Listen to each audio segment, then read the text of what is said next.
And that's the end of part 1. So the music that you heard concluding that scene, which you also hear under the closing credits at the very end, was based on Marc Blitzstein's song, The Hills of Amalfi, which was a favorite of the late critic Leighton Kerner. I was inspired to adapt it while passing the beautiful Amalfi coast as Helene and I were exploring Italy on the train from Villa Falletto in the north to Torremaggiore in the south, where we visited the families and graves of Vanzetti and Sacco in the summer of 2000 and gave a concert at the local Scuola di Musica and received this plaque, which I'll show you, in the Città di Torremaggiore. And this was given to us by and signed by the Sindaco, the mayor, Matteo Marolla, who is no longer the mayor, but he's now the head of the Sacco-Vanzetti Museum there, which opened a month ago, and he's here. Matteo, benvenuto. I corresponded with him mostly in French because he doesn't speak English and my Italian is very rudimentary. Hello, Matteo? I see that he's here, but I don't see any microphone or camera for him. Well, I hope he'll remain and we'll talk to him later. So before we start part 2, as with the Met broadcast, we have a couple of intermission features. First, we'll watch a 1-minute speech by director Ben Spierman in memory of my father, Nat Lehrman, and whose legacy made this production possible. After that, we'll invite just a few folks to say a few words, and we'll have more time for a full Q&A afterwards for those who stay to the end. We'll try to keep this intermission to 15 minutes. Here is a portion of Ben's curtain speech from September 11th, 2022. Oh my goodness, I have a message here from Matteo, which I will read. On behalf of the Sacco and Vanzetti Association, I want to thank Maestro Lehrman, all the artists and those who contributed to the realization of this beautiful work. The contribution of the artists is still crucial to making the history of our anarchist workers known.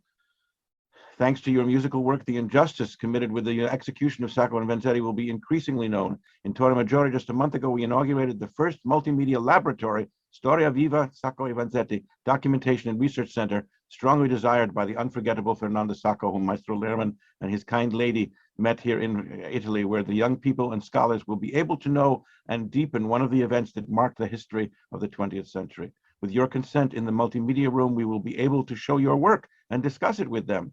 Never again the death penalty, which does not allow the reparation of the judicial error. No more intolerance, racism, and discrimination. I should mention that, Fernanda Sacco, who died at the age of 90 last June, commissioned the committee there to write an Italian translation, and there is an Italian translation of this opera. It's not a singing translation, but it can be provided to Italian viewers.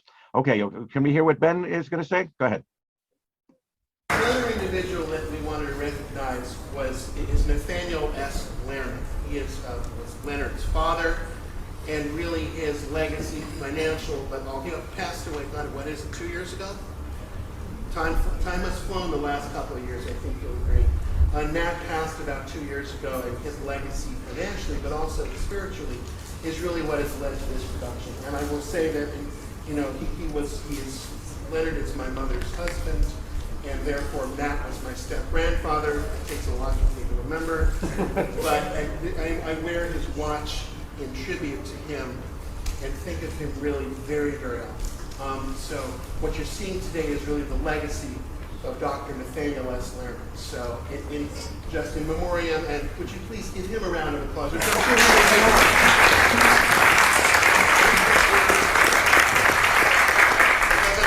Wherever he is, his hearing aid is on to listen to this performance. Well, I thought that was a rather charming touch that Ben would say his hearing aid is on. You can't take it with you, but in my mind, one can, I suppose. I want to introduce one or two people now. Michael Niemann was not there when I made the introductions before. Michael, can you unmute and put your video on and say hello? Hello! You're muted though. Unmute yourself. There we go. Well, welcome, welcome everybody to this. Where are you? Are you in California? I'm in California. There's a train behind me. I'm not sure. I'm in Sacramento right now, but I'm really enjoying, this video premiere of our opera, and it certainly was an incredible pleasure and honor for me to portray the role of Vanzetti in this remarkable piece. So just wanted to say hello to everybody, and thank you for tuning in. Well, thank you, Michael. You were absolutely marvelous, and your son was very, very helpful in assisting as well, and his fiance was helpful playing the English horn. So it was really a family affair that you were very much part of, and you're very much part of our family. Michael is the cantorial soloist of the Metropolitan Synagogue, and Helene has been singing with it. I've been conducting it since 2014. And I want to introduce Perri Sussman, who is also here. Perri, would you unmute and put your video on? Perri has also been singing with the Metropolitan Synagogue. And she has the distinction of singing both sub-soprano and alto at different times, not at the same time, but and in this production, she sang the very high soprano role of Rosa Sacco, and also filled in the chorus for in the alto section when we needed you. We only had 3 mezzos to balance 4 sopranos, 4 tenors, and 4 basses. So Perri, welcome. Hello. So you're at home in New York, right? That's correct. Yes. And we're looking forward to your wedding in March. Is that right? That's right. Yeah. So we're really pleased to have you, and you did such a beautiful job on this. Oh, thank you. I'm glad I could be part of it. As this is Helene speaking, you can see that she's not really a redhead. Rosa Sacco was actually a redhead, and I had this beautiful red wig. That's right. that hadn't been worn in years, and I think she might find it in her wedding presents. Oh, that's Ralph, so sweet. would you like to unmute and stop your and start your video if you're there, or is that just a cipher? Are you there? Ralph has been a friend since Harvard days, encouraging me with the Cradle Rock back in 1969, and all these years. In fact, he brings out what he calls my inner musicologist, and whenever I write anything musicological, I always run it by him because he always has comments that are very, very constructive. Ralph, are you there? Can you say hello? Yes, I'm here, and it's just a pleasure to see this work finally complete with orchestra, and it's wonderful that it's up on YouTube as well, so people who couldn't come today can log on at their convenience, and it's very powerful. Oh, thank you. Yeah, well, that last scene, I was in tears after I conducted it, and in fact, I hadn't felt like that since December 5th, 1970, when Leonard Bernstein yelled "Bravo" at Lowell House, when we were there for "I've Got the Tune," the Harpies, and "Trouble in Tahiti." I mean, and Ralph has been really just super in helping me with all kinds of musicological and ethical and political, but we were in a course together called Politics and Theater, as I recall, and that was really very inspiring experience. So it's great to have you. Ralph is the editor of the Eastman School of Music editions, and he's also the winner of many ASCAP awards for books that he's written on musicology. And you help edit this book that just came out about Leon Kirshner, that written by his daughter. I'm helping her get it reviewed. Actually, I wasn't involved in making it. Yeah, okay. But it's a marvelous book. Well, I'm looking forward to getting it because Leon Kirshner was a teacher of mine. He was also a teacher, a pupil of Schoenberg, and Blitzstein studied with Schoenberg. And there's some 12-tone writing in this piece. I don't know if you can hear it, but here and there, when they talk about the case must be made, the 12-tone row comes in to show how artificial it is. And Kirshner and Blitzstein were friendly, actually. Less so with Ellie Siegmeister, who was my teacher, whom you were also a very good proponent of. I remember that. Yeah. And but Ellie was a tremendous influence on me, and a good friend of Blitzstein's. He's the one that turned me on to Blitzstein to begin with, as a matter of fact. So before we go on to part 2, does anybody else like to say hello? Maybe Janis or Greta? Greta Moorhead is here from Theodore Presser. Hi, yeah, it's great to see this. I know we've been speaking about it for a bit on the phone. So it's wonderful to see it come to life. I didn't realize I do actually know 1 or 2 of the singers. I had missed their names initially, and it's nice to see them as well. I'll have to see. Which ones? I know Chris Teft, who I believe played 2 roles in this, and he's doing great. Yeah, so thank you so much for having me. It's really good to be here and to learn more about it. Theodore Press, Arnold Broido, who founded Theodore Presser, was the original leader of it years ago, is really responsible for so much. And he and his son Tom, who were Tom Broido, were the ones that negotiated the contract that I had to do with a publisher's contract with the Blitzstein estate, because the contracts that were left when Blitzstein died were Broadway contracts. They needed to be rewritten, and only Arnold knew what to do, and he did it. And and Jack Beeson also advised us on that. And then for Sacco and Vanzetti, it was Tom that came up with the idea that the estate would commission it, but do it as a back commission, so that the money for the commission would be collected only royalty. And unfortunately, we haven't had. Well, this is the first orchestral production that we've had. It's 21 years, and since it was paid for my father's legacy, there aren't really royalties to speak of. But someday, we can only hope that the Met will actually do it. One of the critics wrote that it deserves a production such as the Met would have given it if they followed their commission. And maybe Presser will actually collect some royalties after the commission's paid off if we get a production like at the Met or someplace like that. So your mouth to God's ear, or the Mets. Janis, do you want to say hello? Janis Sabatino Hills, are you there? Oh, No. she may have stepped. Okay, and Dan Hyman, please. I didn't introduce you. I got the unmute. Oh, there you are. Can you hear me? We can hear you. Can't see Okay. you, but we can I hear just, are you going to talk to me or no? you. Yes. Okay. I want to say I'm enjoying this immensely. I'm finding the singers are so wonderful and consistent, all the parts, consistently wonderful singers. The drama has really drawn me in, and that it's orchestrated is exceptional. I'm enjoying it very much, very, very much. Thank you so much, Janis. Janis is a childhood friend of ours, actually dated my brother in high school, and sang several operas of ours in the 1990s, and did recently a birthday concert with us in her church down in New Jersey, near Philadelphia, still singing wonderfully. And Thank you you. can Although see I have COVID right now, so I can't sing. Oh, you can see her in The Birthday of the Bank and in Suppose a Wedding. These are operas of mine. I have 12 operas, and they're all on YouTube. Not very many of them are with orchestra, though. And this is one of them that is finally with orchestra after 21 years. Well, Dan congratulations on this. Thank you, Janis. Great to see you. I'm glad you're enjoying it. I was hoping you would, especially with your Italian heritage. Delaney has been managing the participants in the waiting room. She's stellar, absolutely stellar. Thank you so much. Delaney and I know each other from the time that she was in my children's choir at the Community Presbyterian Church in Malvern, and now she's going to be with the Gilbert and Sullivan Light Opera Company of Long Island production of Princess Ida. I'll be conducting in the spring. Steve Walker, do you want to say something? I don't. Oh, congratulations, Leonard. It's beautiful, very engrossing, and Thank you. we're enjoying it in our living room. I brought it up on my iPhone, but it's mirrored on our regular 40-inch TV, so we're watching it and enjoying it very much. And I'm thinking about my cousin Paul, who was in John Houseman's Cradle Will Rock in the early 80s.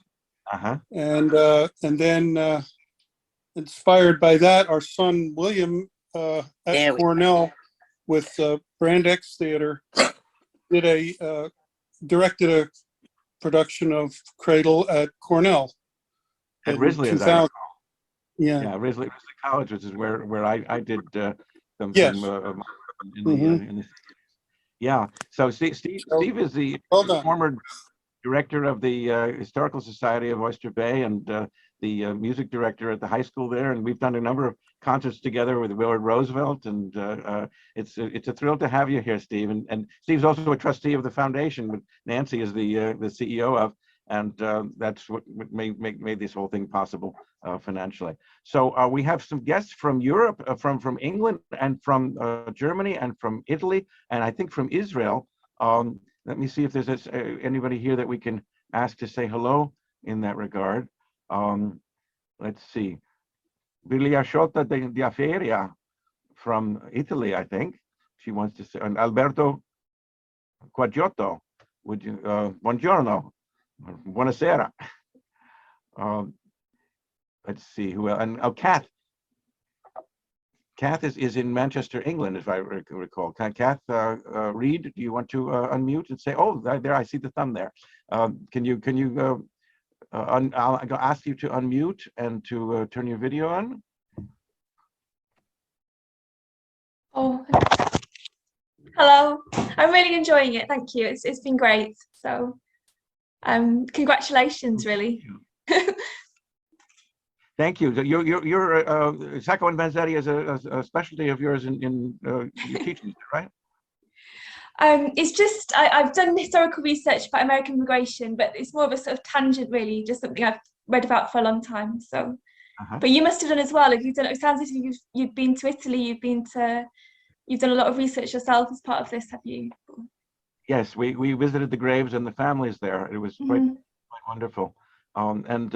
Martin Anderson in London put out a recording of the Blitzstein piano music, which includes the last piece that he wrote that became the aria of the defense attorney in the first part. So we have that connection. But we were in London to launch it in February of 2019. That was the last time we were there. Okay, well, thank you for joining us very, very much. Kevin Scott, do you want to say something? And then I think we're going to go on to the second part. Definitely, Leonard. Thanks. Let me just put my video on.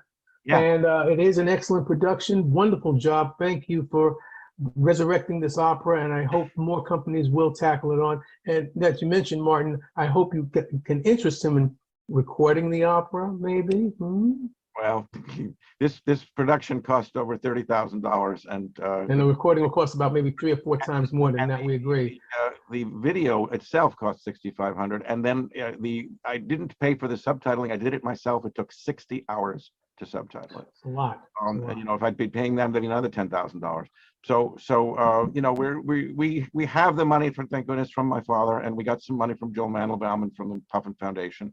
But it's, you know, this was not something that we were making money on, obviously. No, you can't make it. Just pay what you can, and some did, and most didn't. It's a true labor of love because it shows in the piece, and I'm glad it's finally been resurrected, and hopefully someone will, you know, catch on and do the opera again. Like you said, the Met. Everybody here should write to the Met and tell them to do it. Well, the Met, San Francisco, Houston, a lot of companies, you know, big time. And the Met, they had the Met in mind, and so big time. You know, but, you know, no, Siegmeister used to write or have people write every year to the Metropolitan Opera and the City Opera, telling them to do his works, and they never did. But writing doesn't hurt, so I'm going to encourage everybody to do that. Okay, we'll have more to say with those people that are going to be able to hang on till the end. The first act was 1 hour and 45. The second part is 1 hour and 15. Let me just say something about some housekeeping, because we've been somehow, I forgot to turn off the recording. We don't need to record the recording that we've already done. But as soon as this interview is over, I will stop the recording, so you'll hear that announcement. And then please everybody, well, I think everyone is actually muted. I've checked that, and turn your videos off. And then, Leonard, when we finish the video, try not to start to talk until I've started the recording again, okay? Right. I don't mind if you remind me, or okay, so here's or somebody. Okay, very good. So I'll let you finish your speech now, and then we'll do the housekeeping. Okay. In part 2, scene 1, the defendants have decided to testify, are subjected to brutal cross-examination, and convicted by a unanimous jury. Oh, and I see the foreman of the jury, Henry N., has just arrived. Hello, Henry. Good to see you. Scene 2 takes place between 1921 and 1925 as appeals are pending. It includes 2 arias for Sacco, with a woman to be the opera's only aria that Blitzstein completed from start to finish, and the whole shoe, which he started 16 times but never got past measure 24. That, in my version, quotes a little bit from The House I Live In, and There is a Garden from Bernstein's Trouble in Tahiti, which was dedicated to Blitzstein. After a dialogue with Mrs. Evans and the two arias, Sacco has a mad scene, hallucinating that his wife and son are being tormented. In a neighboring cell, Vanzetti urges him to end his hunger strike. Then, on November 18th, 1925, another prisoner, Celestino Medeiros, passes a note to guard Edward Miller, confessing to the crime for which Sacco and Vanzetti were convicted, exculpating them. I based Medeiros' music on a Portuguese folk song. Attorney William Thompson takes over the defense, inveighing against governmental secrecy in a scene which we decided to cut for this two-part presentation. A piano version is posted on the website, along with a number of other interesting cut sections. In part 2, scene 3, Vanzetti laments the theft of his books to editor Aldino Felicani and Defense Committee Secretary Mary Donovan, a role that Helene created in 2001 and recreates in this production. In scene 4, April 9th, 1927, Judge Thayer rejects final arguments in the last speeches of the defendants to the court, sentencing them to death, then gloats about it to Professor James P. Richardson. Did you see what I did to those anarchistic bastards? In scene 5, May 12th, 1927, journalist Philip Stong interviews the defendants for the New York World. Sacco just wants everything to be over. Vanzetti makes his famous statement, "If it had not been for these things." In scene 6, Governor Alvin Fuller interviews Medeiros, but refuses to give him credence. His Select Advisory Committee, headed by Harvard President A. Lawrence Lowell, hears Thompson's arguments, but refuses to recommend overturning the conviction, since all Italians lie and steal, just like Jews. Mary Donovan loses her job for speaking at a Boston Common rally August 7th, 1927. In the final scene, 7, August 23rd, 1927, Sacco and Vanzetti are led to the electric chair. Thompson asks for and receives assurance from Vanzetti that they are innocent. Music from my Rosenberg cantata, "We Are Innocent," is quoted under those words. Blitzstein's sister, Joe Davis, told me he was thinking of Julius and Ethel Rosenberg while writing this opera about Sacco and Vanzetti. Thompson asks Vanzetti to eschew violence and to forgive. A chorus of bigots set to a 1930s cabaret song of Blitzstein, "Who Cares?" gives him pause. Sacco dies, extolling anarchy and family. Vanzetti dies, saying, "I wish to forgive some people for what they do." Pulitzer Prize-winning Boston Herald editor F. Lauriston Bullard, in a New York Times guest editorial, August 28, 1927, discusses the ramifications of the case and the importance of fighting against capital punishment. And then, on July 19, 1977, Governor Michael S. Dukakis orders that any stigma and disgrace be forever removed from the names of Sacco and Vanzetti, calling on the people of Massachusetts to reflect upon these events and prevent their reoccurrence. Those are words of his that he recorded for us specifically for this production. The chorus has the last word. This is the end of the opera. After this, it begins. And now, part 2 of the staged orchestral premiere of Sacco and Vanzetti.